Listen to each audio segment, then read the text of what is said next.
31 datos escalofriantes de la mitología japonesa. Ya sea árboles sangrientos que devoran a los viajeros, brujas de fuego que predicen la muerte, mujeres de hueso que seducen a extraños en los caminos, gatos que le roban la identidad a sus amos, zorros demoníacos que poseen a las mujeres, demonios malhechores que asaltan los caminos o samuráis cazadores de monstruos. Es indudable que los mitos japoneses son bastante imaginativos y no tienen nada que envidiarle a otros sistemas de creencias. En este video conoceremos tan solo 31 datos escalofriantes de la mitología japonesa. Antes de meternos a fondo, no te olvides de suscribirte a nuestro canal y activar las notificaciones para mantenerte al día con nuestras actualizaciones.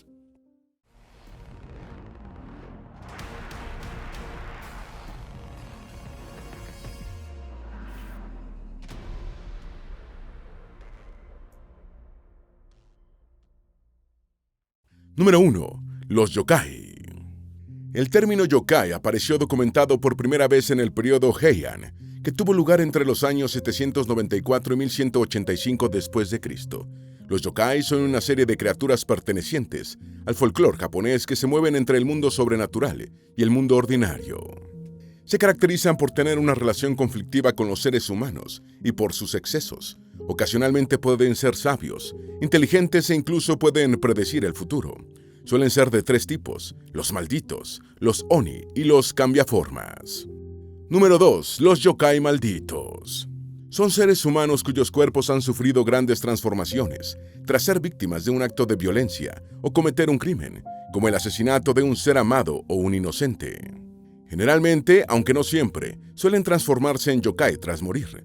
Dichas criaturas se mantienen en este mundo gracias a la sangre o a la carne de los vivos. Pueden ser de 3 tipos: anunciadores, es decir, predicen muertes y desastres naturales, como los ubagabi; devoradores, como Hone Onna, o surgir de la energía negativa de grandes matanzas, como Hashadokuro y Yuboku. Número 3. Ubagabi, la bruja de fuego. Cuenta una leyenda que la Ubagabi era una anciana que robó aceite de una de las lámparas del templo Hiraoka, porque estaba pasando mucho frío y necesitaba calentarse durante el invierno. Tras ser descubierta por el sacerdote del pueblo y los lugareños, cierto día la anciana se sintió muy avergonzada y puso fin a su vida en un pantano que estaba detrás del templo. Al morir, la anciana se transformó en una Ubagabi, una bruja cuyo cuerpo está rodeado de bolas de fuego, que sale en las noches lluviosas, cerca de los ríos, anunciando la muerte de quien la ve, en un lapso de 3 años. Número 4. Hone Onna, la mujer esqueleto. En el folclore japonés, la Hone Onna es un esqueleto de una geisha que murió intentando escapar de su cautiverio en un burdel, que desea vengarse de los hombres por los sufrimientos que tuvieron en vida.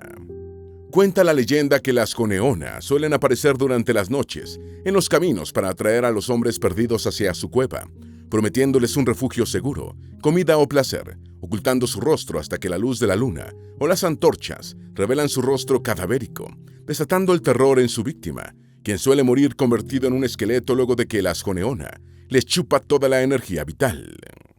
Número 5. Gashadokuro. Los Gashadokuro son yokai que se forman en lugares donde yacen masas de esqueletos que murieron en condiciones trágicas, como campo de batalla o aldeas en las que las hambrunas y las enfermedades han aniquilado a la mayor parte de la población. Al morir sin un entierro adecuado ni ritos funerarios, las almas y los huesos se unen para crear un esqueleto gigante, 15 veces más grande que una persona promedio, que se alimentan de viajeros solitarios, arrancándoles la cabeza de un mordisco, devorando sus huesos y bebiendo su sangre. Número 6. Los Yuboku, los árboles de sangre. A primera vista, los Yuboku parecen árboles comunes y corrientes. No obstante, cuando se da una gran batalla o una gran matanza en sus cercanías, la energía negativa de este evento acaba por transformarlos en despiadados yokai, que se alimentan de la carne y sangre de los viajeros a través de sus ramas tubulares, dejando únicamente un montículo de huesos entre sus raíces, como prueba del oscuro destino de aquellos que se topan con estos árboles malditos. Número 7. Los Oni. El término Oni fue adoptado por los japoneses de los chinos en el periodo Asuka, que va del año 538 al año 710 después de Cristo. Los Oni son una serie de ogros demoníacos portadores de una fuerza sobrehumana, que viven en cuevas, montañas o en el infierno. Estas criaturas suelen ser representadas con dientes enormes, con uno o más cuernos en la cabeza y, ocasionalmente, un tercer ojo en el centro de la frente.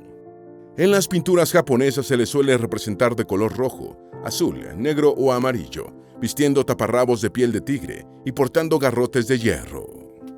Generalmente se les describe como seres masculinos, aunque ocasionalmente hay algunos relatos de onis femeninos. Los oni pueden controlar el trueno y el relámpago, así como cambiar su apariencia y su sexo para engañar a sus víctimas y hacer que confíen en ellos antes de atacarlas, consumir su sangre o devorarlas vivas. Los oni pueden ser así de nacimiento o por causa de una maldición. Número 8. La cueva de los oni. Cuenta la leyenda que hace 1000 años había una mujer oni de fuerza monstruosa llamada Momji, que se trasladó a la ciudad de Togakushi, actual ciudad de Nagano. Si bien al comienzo Momji tenía una buena relación con sus vecinos del pueblo, pronto se alejó de ellos y se fue a vivir a una cueva llamada la Cueva de los Oni, Oni no Iwaya, en el monte de Arakurayama, donde formó una banda de mujeres, conocida como la Banda de Oman, que comenzó a aterrorizar a los vecinos del pueblo. Las noticias del poder y la maldad de Momji y sus compañeras llegaron hasta Kioto, donde Komimochi Tairano ordenó realizar una caza de demonios. Número 9. Las 3 muertes de Momji. Al llegar a las cercanías de la cueva, sin embargo, Komimochi decidió detener a su ejército, organizó un banquete y espió a Momji. Es en este punto cuando la leyenda se divide en 3 versiones. Según una versión, Momji se disfrazó de monje y ofreció sake envenenado a Komimochi, matándolo después. Según otra versión, fueron los soldados de Komimochi los que le ofrecieron el sake envenenado a Momji, matándola después. Pero la versión más popular es que el ejército de Komimochi no se detuvo. Momji se transformó en Oni y luchó contra los soldados, matando a muchos de ellos, hasta que finalmente Komimochi logró vencerla gracias a las plegarias que recitaba a Buda mientras luchaba. Número 10. Sasae Oni, los caracoles demoníacos. Aunque no parezcan más intimidantes, los Sasae Oni son caracoles marinos que adquieren forma de mujeres hermosas para atraer a los marineros. Estas criaturas fingen estar ahogándose y atacan a sus salvadores después de rescatarlas. Existe una leyenda que dice que hace mucho tiempo hubo una Sasae Oni que, tras ser rescatada por unos piratas, les quitó su hombría luego de que la forzaran y les obligó a darles todos sus tesoros a cambio de su virilidad. Número 11. Ibaraki. En la mitología japonesa, uno de los Oni más conocidos es Ibaraki. Según una leyenda del pueblo de Misou, situado cerca de Tokio, hace muchos años existió un niño demoníaco llamado Ibaraki Doji, que provocó la muerte de su madre luego de nacer, tras lo cual fue abandonado por su padre en el bosque de Kusugami, para que muriese devorado por los animales. Sin embargo, para fortuna de Ibaraki, este fue rescatado por un barbero que pasaba por el bosque, quien lo adoptó como su hijo y le enseñó el oficio de barbero. Todo marchó bien durante muchos años, hasta que cierto día cortó accidentalmente a un cliente con su navaja, tras lo cual se manchó las manos de sangre, desatando en él una extraña necesidad de consumir esta sustancia. Tras cortar a propósito a varios de sus clientes en el rostro mientras los afeitaba para obtener su sangre, su padre adoptivo acabó echándolo de la barbería, lo que lo llevó a convertirse en un vagabundo hasta que finalmente encontró a otros seres como él. Número 12. La carta de amor maldita. Otra de las leyendas más conocidas de Oni de Japón es la de Shuten Doji, un joven bebedor de sake encantador que se había ganado la admiración de un gran número de mujeres, desatando la preocupación de su madre, quien, deseando que se volviese más sensato y responsable, lo envió a un santuario sintoísta del pueblo de Yahiko. Tras pasar varios meses en el templo, Shuten Doji decidió visitar a su madre, donde le entregaron una carta de amor ensangrentada en la que su corresponsal indicaba que, al no haber respondido a las cartas previas, pondría fin a su vida, porque no era correspondida, desatando así una maldición sobre Shuten Doji, quien se vio repentinamente envuelto en un humo extraño que lo dejó inconsciente. Luego de despertarse, Shuten Doji se convirtió en un Oni y se escapó de su casa para no dañar a su madre. En su viaje, Shuten Doji se encontraría con Ibaraki, quien tras conocer su historia decidió convertirse en su primer discípulo, colaborando con él en sus muchos crímenes. Número 13. Los cambiaformas. Son animales que pueden adoptar la forma humana e incluso adoptar formas híbridas entre humano y animal, o ser quimeras de 2 o más animales. Suelen vivir en lugares remotos como montañas, bosque o cuevas con poca o ninguna interacción con los humanos. Pueden ser guardianes tal y como ocurre con los Okami, lobos, enviados por los Kami, dioses japoneses, para proteger a las personas contra los saqueadores de cosechas. tales como los jabalíes y ciervos. Pueden ser vagabundos como los Nekomata y Bakeneko, gatos o mujina, tejones, que deambulan por los caminos adoptando diversas formas, ya sea como animales, humanos o seres sin rostro. O los Kitsune, un zorro que puede adoptar ocasionalmente la forma humana y es conocido por sus relaciones de amor y odio hacia los humanos. Número 14. Los Nekomata. Se creía que cuando un gato sobrepasaba los 30 años de vida, ingería sangre humana, se alimentaba de un cadáver o de una serpiente, su cola empezaba a dividirse lentamente en dos, desarrollando poderes mágicos relacionados con la nigromancia y chamanismo. Aunque el comportamiento de los Nekomata se suele comparar con el de los gatos comunes, estos solían tener continuas trifulcas con gatos viejos que eran normalmente más poderosos que el Nekomata medio. Para vengarse, esos Nekomatas controlaban a los familiares muertos de los maltratadores, persiguiéndolos hasta que fueran compensados con comida, disculpas y atención. Número 15. Los Bakeneko benévolos. Según el folclore japonés, si un gato doméstico o un Nekomata lograba sobrevivir 100 años, se convertía en un Bakeneko, un gato de 3 o 7 colas. Un Bakeneko tiene la capacidad de hablar, caminar erguido, volar, cambiar su aspecto o forma, u ofrecer bendiciones. Según una popular leyenda japonesa, hacía mucho tiempo existió una pareja incapaz de tener hijos que adoptó una gata y la trató como si fuera su hija. Un día una mujer se aparece en la puerta de la pareja, confesándoles que ella era la gata que habían adoptado y que algún día pagaría su bondad, trayéndole a la pareja fortuna o en otras versiones una hija. Número 16. Los Bakeneko asesinos. En la mitología japonesa también existen Bakenekos peligrosos, que suelen devorar y buscar presas humanas para transformarse en ellas y robar su identidad, además de controlar a los cadáveres como marionetas. Una popular leyenda japonesa cuenta que hace muchos años un hombre llamado Takasu Henbei comenzó a notar que la personalidad de su madre había cambiado radicalmente. Se alejaba de la gente, no hablaba con su familia y tomaba sus alimentos en su habitación. Cuando su familia quiso averiguar lo que sucedía, vieron a una criatura felina en las ropas de la mujer y le dijeron a Takasu que su madre había sido reemplazada por un Bakeneko. Desconcertado, Takasu decidió ir a la habitación y revisar a profundidad, tras lo cual encontró el esqueleto de su madre enterrado bajo el suelo de tatami. Número 17. Los Kitsune. Los Kitsune son zorros que pueden tener 1, 5, 7 y hasta 9 colas, después de vivir 1000 años, tras lo cual adquieren un pelaje blanco o dorado. Los Kitsune tienen la habilidad de ver y oír cualquier suceso que ocurra en el mundo. También pueden manipular el fuego y crear ilusiones. Adicionalmente, existen muchas leyendas que los definen como seres de carácter travieso pero sabio, que ocasionalmente les hacen bromas a los viajeros así como a las sacerdotisas de los templos. En China, a los Kitsune se les denomina Hulin, mientras que en Corea se les denomina Humiko, y pueden ser tanto amables como peligrosos, dependiendo de la historia. Número 18. Kitsune Netsuki, la posesión de un zorro.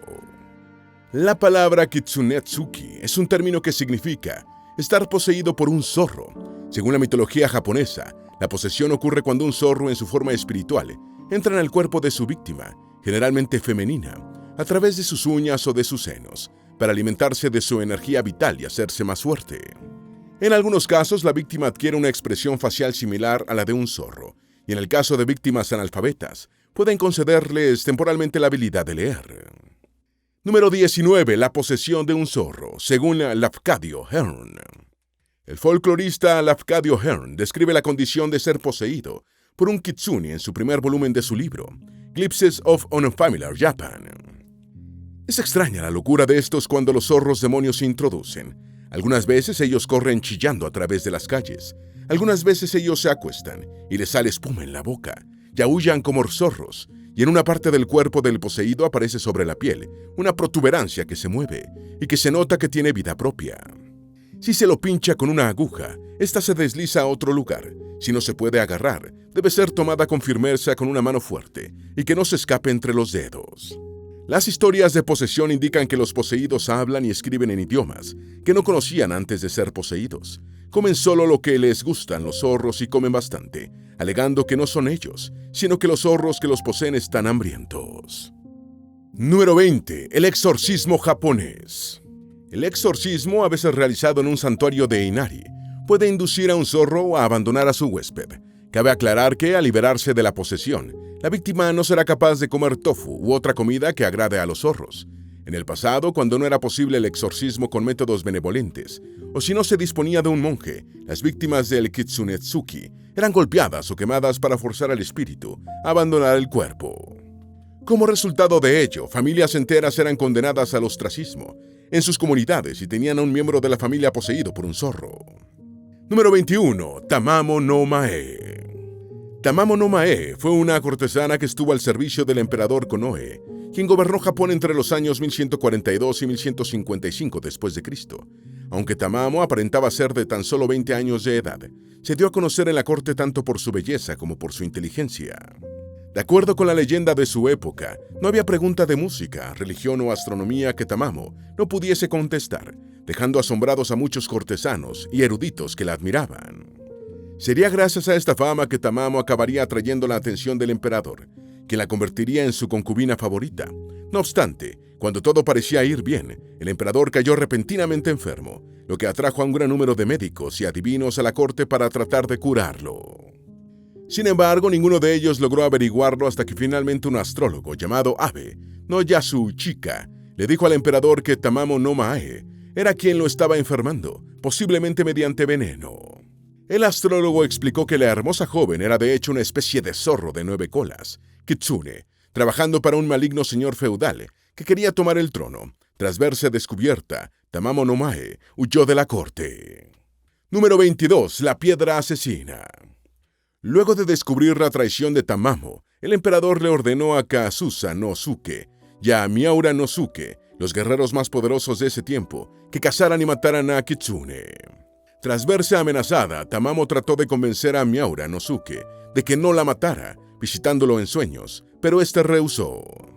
Finalmente, al día siguiente, los cazadores encontraron a Kitsune en la llanura de Nasu, y Miura disparó y mató a la criatura con su flecha. El cuerpo de la Kitsune se volvió Seisho Seki, o piedra asesina, que mataba a todos los que entraran en contacto con ella, hasta que un día un monje budista llamado Geno se compadeció de Tamamo y rogó por su salvación espiritual, permitiendo que su espíritu finalmente pudiese descansar en paz. Número 23. Los Hanyo. Los Hanyo son seres híbridos parcialmente humanos y parcialmente yokai, también conocidos como semi-yokai, Hanyo.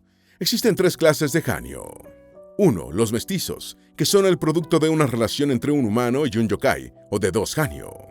2. Los fusionados, que surgen de una maldición en la que un humano se fusiona con uno o más yokai. 3. Y los reencarnados, que fueron yokai en su vida pasada, pero que renacieron en un cuerpo humano conservando una pequeña parte de sus poderes yokai. Uno de los Hanyo más famosos de Japón fue Abe no Seimei, un reputado mago y astrólogo que sirvió a varios emperadores japoneses durante la era Heian, hijo de Abe no Yasuna y de un kitsune llamada Kusunoha. Número 24. Abe no Seimei, el merlín japonés. Cuando Abe tenía 5 años, su madre descubrió que podía controlar a los Oni más débiles, lo que hizo que decidiera encargarle su educación al maestro Tadayuki, para que pudiera vivir como un humano decente y no volverse malvado. Luego de varios años, Abe entró al servicio del emperador Ichijo como consejero, desatando la envidia de Ashiya Doman, un mago rival que deseaba el mismo puesto que él tenía, y que le desafió a que adivinara el contenido de una caja cerrada. Viendo que Ashiya Doman se había puesto de acuerdo con un cómplice de la corte para obtener una respuesta que éste no debía saber, porque se trataba de un duelo de adivinanzas, Abe decidió transformar las 15 mandarinas que había dentro de la caja en ratas, y dijo que había 15 ratas, mientras que su rival decía que había 15 mandarinas, lo que hizo que Abe ganara el duelo de adivinanzas y mantuviese su puesto en la corte. Número 25. El rey de los Oni. Durante el reinado del emperador Ishijo, entre los años 986 a 1011 después de Cristo, comenzó a desaparecer un gran número de mujeres en la ciudad de Kioto. Abe no Seimei determinó que el responsable era el rey de los Oni y sus discípulos, que vivían en el monte Oe. Para detener las desapariciones, le ordenó a un equipo de guerreros, liderados por Minamoto no Raiko y a Fujiwara no Hosho, que exterminaran al rey de los Oni. Tras esto, iniciaron una expedición disfrazados como sacerdotes budistas, hasta llegar a un río donde encontraron una anciana lavando ropa. Esta mujer les dijo que los Oni le habían secuestrado junto a otras mujeres para que fuesen sus sirvientas o su alimento, dependiendo de su estado de ánimo. Ella se había salvado de morir por su edad, mientras que muchas jóvenes acabaron devoradas. Esto horrorizó a los guerreros y los llevó a tener más determinación para luchar contra el rey de los Oni, cuyo palacio encontraron en el monte Oe. Número 26. El final de Shuten Doji. Aunque la misión de los guerreros parecía fácil en un principio, acabar con el rey de los Oni no era nada sencillo, ya que este era extremadamente fuerte, medía 15 metros de altura, contaba con 15 ojos que le permitían ver ataques desde un gran número de direcciones, y poseía 5 cuernos enormes en la cabeza con los que solía atravesar a sus enemigos. Como ninguno de ellos sobreviviría a una confrontación directa con el rey Oni, decidieron valerse de una treta para derrotarlo. Luego de que los guerreros llegaran al palacio del rey Oni, le ofrecieron una enorme botella de sake, que recibió con agrado. Mientras compartía tragos con sus invitados, el rey Oni les dijo que se llamaba Shuten Doji, bebedor de sake, debido a que le habían cogido mucho cariño a esta bebida, luego de que él y su pueblo fueron desplazados de su hogar ancestral en el monte Heie, por unos monjes que deseaban construir el templo de Ryaku-ji, y que se habían trasladado al monte Oe hace 162 años. Luego de contar muchas anécdotas sobre su vida, Shuten Doji cayó finalmente inconsciente, una situación que aprovecharon los guerreros para decapitarlo mientras se encontraba vulnerable, tras lo cual mataron a casi todos los Oni de su séquito. Luego se llevaron la cabeza de Shuten Doji, que todavía podía hablar, a la ciudad de Kioto y la depositaron en la casa del tesoro de Uji del templo Byodo-in. Número 27. El ataque de Ibaraki. Luego de ver cómo su rey y todos sus compañeros eran asesinados, Ibaraki decidió huir al monte Oe e ideó un plan para vengarse de ellos. Se transformó en una hermosa joven y le pidió ayuda a Watanabe no Tsuna, uno de los guerreros que había colaborado con Minamoto en el exterminio de su pueblo, cuando éste se encontraba viajando cerca del monte Atago. Tras bajarse de su caballo para ayudar a la doncella, Ibaraki recobró su forma original y capturó a Watanabe, quien logró zafarse de las manos de Ibaraki tras desenvainar su espada y cortarle el brazo, provocando que el Oni huyese nuevamente. Luego de regresar a Tokio, Tsuna le mostró el brazo del Oni a Minamoto, quien decidió consultar al adivino Abe no Seimei sobre qué debían hacer con él. El adivino dijo que era muy probable que el Oni fuese a buscar su brazo nuevamente, por lo que Tsuna debió confinarse durante 7 días, sin dejar entrar a nadie durante ese tiempo. Número 28. El brazo de Ibaraki. Tal y como había predicho Seimei, Ibaraki Doji intentó invadir la propiedad de Tsuna con el brazo restante, pero debido al poder de un talismán que bloqueaba la entrada a los Oni, este no pudo entrar sin el consentimiento del dueño de la casa. Finalmente, en la 7ª noche, Mashiba, la tía de Tsuna, tocó la puerta. Tsuna le explicó que no podía entrar porque había un Oni rondándole. Ante esta negativa, su tía le dijo: «Te he cuidado desde que eras pequeño con gran cariño, y mi recompensa es que me trates así». Sintiéndose culpable, Tsuna desobedeció las instrucciones del adivino y dejó entrar a su tía, quien lo convenció de que le mostrase el brazo cortado de Oni que tenía guardado en una caja. Tras complacerla en su deseo, su tía comenzó a transformarse en Ibaraki, quien sacó el brazo de la caja y lo insertó nuevamente en su cuerpo, tras lo cual huyó y nunca más se supo de él. Número 29. La araña Horogumo, la aracne japonesa. Uno de los monstruos japoneses más conocidos es la araña Horogumo, un yokai con forma de araña que puede convertirse en humano e incluso mantener una forma híbrida entre mujer y araña. Esta criatura puede vivir cerca de 400 años y se alimenta de seres humanos desprevenidos. Cuenta una vieja leyenda de la ciudad de Izu que, cierto día, un campesino se detuvo a descansar en un bosque cerca de una cascada, tras una larga jornada de trabajo. Cuando despertó, se encontró rodeado de una enorme telaraña creada por una criatura mitad mujer y mitad araña, que estuvo a punto de devorarlo. No obstante, el campesino logró liberarse de la telaraña antes de que lograra inmovilizarlo totalmente, y huyó a un pueblo cercano, donde contó su encuentro con Horogumo, desatando la incredulidad de la gente. Desafortunadamente, poco tiempo después, un leñador que solía talar en el bosque de Horogumo, ignorando las advertencias del campesino, acabó siendo atrapado por este monstruo y no se volvió a saber nada de él. Número 30. El cortador de arañas. Otras leyendas de Horogumo cuentan que hace mucho tiempo el samurái Minamoto y sus guerreros se detuvieron a descansar en una posada regentada por una mujer yokai, que los atacó con la ayuda de un ejército de arañas, que desaparecieron misteriosamente luego de que Minamoto atacara a la mujer con su espada legendaria, Kumukiramaru, cortador de arañas. Tras escapar de Horogumo, Minamoto la siguió hasta una cueva. Allí la mujer se transformó en una araña gigante y atacó a Minamoto, quien la mató cortándola por la mitad. De ellas se liberaron muchas arañas pequeñas, que fueron exterminadas por Minamoto y sus guerreros para que no causaran daño a nadie. Número 31. La leyenda de Tsuchigumo. Tsuchigumo es una yokai que toma la apariencia de una araña gigante masculina, que suele ser compañero de Horogumo. Se les conoce por su enorme brutalidad a la hora de arrasar aldeas. Suele vivir en cavernas subterráneas en las montañas y en casas abandonadas, desde donde sale a cazar humanos, a los que suele atrapar en sus telarañas para que sus muchos hijos los devoren. Cuenta la leyenda que cierto día el samurái Minamoto y sus guerreros se hospedaron en una posada, regentada por un joven misterioso. Tras caer enfermo y sin ver señales de mejoría, Minamoto comenzó a sospechar del sirviente que le traía medicina todos los días, por lo que cogió su katana y le pegó un tajo en la cabeza. Tras verlo escapar, se rompió la ilusión que había en torno a la posada y Minamoto se dio cuenta de que él y sus guerreros habían estado atrapados en la telaraña de Tsuchigumo. Una vez liberados, Minamoto y sus guerreros siguieron el rastro de sangre del joven hasta una montaña donde encontraron el cuerpo de una araña gigante muerta por el corte de su espada.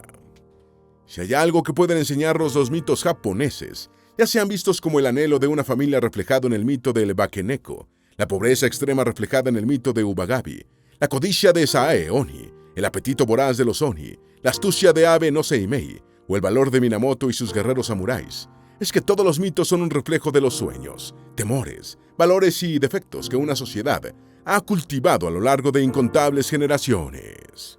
Esperamos que este video te haya sido útil. Si tienes algo que agregar, por favor, compártelo con nosotros en la sección de comentarios. Dale me gusta a este video y envíale el enlace a tus familiares y a tus mejores amigos, para que también sepan más sobre estos 31 datos escalofriantes de la mitología japonesa.